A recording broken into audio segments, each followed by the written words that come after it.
নমস্কার। আজ 18ই মে রবিবার। আজকের কয়েকটি গুরুত্বপূর্ণ সংবাদ। পঞ্চায়েত নির্বাচনের ফলাফলের পর আজ পঞ্চায়েত মন্ত্রী রঞ্জিত কুমার দাসের বড় ঘোষণা।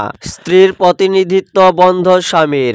পঞ্চায়েত কার্যালয়ে স্ত্রীর প্রতিনিধি হিসাবে স্বামী প্রবেশ করতে পারবেন না। পঞ্চায়েত কার্যালয়ে স্বামীর প্রবেশ নিষিদ্ধ। স্ত্রীর প্রতিনিধিত্ব স্বামী করতে পারবেন না বলে আজ জানিয়ে দিলেন মন্ত্রী রঞ্জিত কুমার দাস। বন্ধ করে দেওয়া হচ্ছে কাটিগড়া বদরপুর গ্যামন সেতু।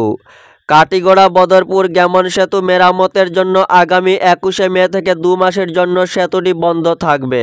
জরাজীর্ণ গ্যামন সেতু মেরামতের জন্য 21শে মে থেকে 2 মাসের জন্য বন্ধ করা হচ্ছে বদরপুর গ্যামন সেতু। তবে ভারী যানবাহন সহ অন্যান্য গাড়ি ভাঙারপাড় হয়ে শিলচর তারাপুর শিববাড়ি রোড হয়ে চলাচল করবে। গ্যামন সেতু আজ পরিদর্শন করেন মন্ত্রী কৌশিক রায় সহ অন্যান্যরা। 2 মাস গ্যামন সেতু বন্ধ থাকবে ছোট বড় যানবাহন চলাচল। সংস্কার করা হবে বলে গ্যামন সেতু বন্ধ থাকবে বলে জানিয়েছেন মন্ত্রী কৌশিক রায়।